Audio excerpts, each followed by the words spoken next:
চট্টগ্রাম থেকে 700 টাকা খরচ করে চলে আসতে পারবেন এমন একটি সুন্দর জায়গাতে, যেখানে রয়েছে দুটি এবং আপনি চাইলে খুব সহজে একদিনের ট্যুর দিয়ে ঘুরে আসতে পারবেন এমন একটি সুন্দর জায়গা থেকে। তো কিভাবে যাবেন, কি করবেন, সব বিস্তারিত থাকতেছে এই ভিডিওর মধ্যে। তো আমরা প্রথমে কাপ্তাই যাওয়ার জন্য বাসা থেকে বের হয়ে চলে আসছি বদ্দারহাট টার্মিনালে। তো এখানে এসে আমরা এবি ট্রাভেলস থেকে টিকিট কাটছি জনপদ 80 টাকা। তারপর আপনারা চলে যাবেন লিচু বাগান থেকে এখানে অনেকগুলো সিএনজি দাঁড়ায় আছে। আপনারা বলবেন যে আমরা নতুন বাজার যাবো, নতুন বাজার আসলে তারপরে আপনারা যে কোনো স্পটে গিয়ে ঘুরে আসতে পারবেন, কারণ প্রথম আসতে হবে আপনাকে নতুন বাজার থেকে সবগুলা জায়গার শুরু হয়। তো আমরা প্রথমে চলে আসছি, যেহেতু নতুন বাজার থেকে 1 মিনিট হাঁটলে রিভার ভিউ ক্যাফেটা আছে, যেখানে আপনি চাইলে পিকনিকও করতে পারবেন এবং এই স্পটটি অনেক বেশি সুন্দর, জনপ্রতি 10 টাকা করে নেয়। এই রিভার ভিউর পাশে রয়েছে একটি সুন্দর একটি লেক, যেটা পাশে বসে থাকলে মনোমুগ্ধকর একটি পরিবেশ এবং এখানে গিয়ে অনেক সুন্দর একটা টাইম স্পেন্ড করতে পারবেন। তবে আমরা গিয়েছি যেহেতু দুপুরবেলা, আমাদের থেকে একটু রোদ লাগছে, পরে আমরা এখান থেকে বের হয়ে চলে আসছি, কারণ এখানে দুপুরবেলা গেলে আপনি তেমন একটা ফিল পাবেন না, বিকাল বেলা গেলে অনেক বেশি সুন্দর লাগে এবং সানসেটটা খুব কাছ থেকে দেখা যায়।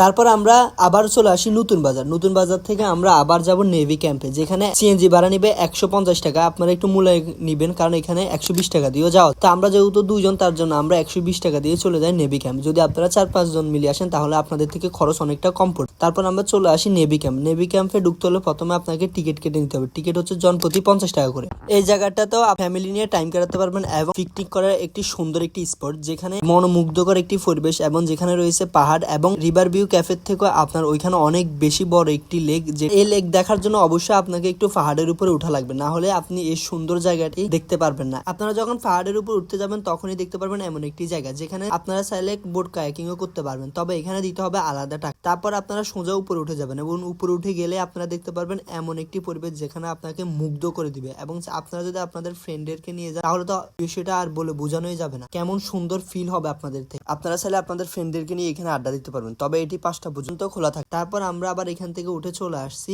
River view cafe. তবে এখান থেকে রিভার ভিউ ক্যাফে আসার জন্য আবার আমাদেরকে সিএনজি ভাড়া নিতে হচ্ছে এবার 100 টাকা করে। যেহেতু যাওয়ার টাইম থাকে তার জন্য তেমন লোক থাকে না। তারপর আমরা এখান থেকে 100 টাকা দিয়ে চলে যাই আবার রিভার ভিউ ক্যাফে, মানে নতুন বাজার থেকে আমরা একটু সামনে হেঁটে গেলেই তো রিভার ভিউ ক্যাফে। তারটা ওইখানে শেষ করি, কারণ বিকালবেলা সানসেটটা দেখতে ভীষণ সুন্দর, আপনারা অবশ্যই এটা মিস করবেন না। তারপর আপনারা নতুন বাজার এসে এখানে ভাত খেয়ে নিতে পারবেন। তো আমরা যেহেতু নোয়াখালী হোটেল দেখছি, তার জন্য আমরা নোয়াখালী হোটেল থেকে ভাত খেয়ে নিচ্ছি। এখানে জনপ্রতি আমাদের 120 টাকা করে পড়ছে।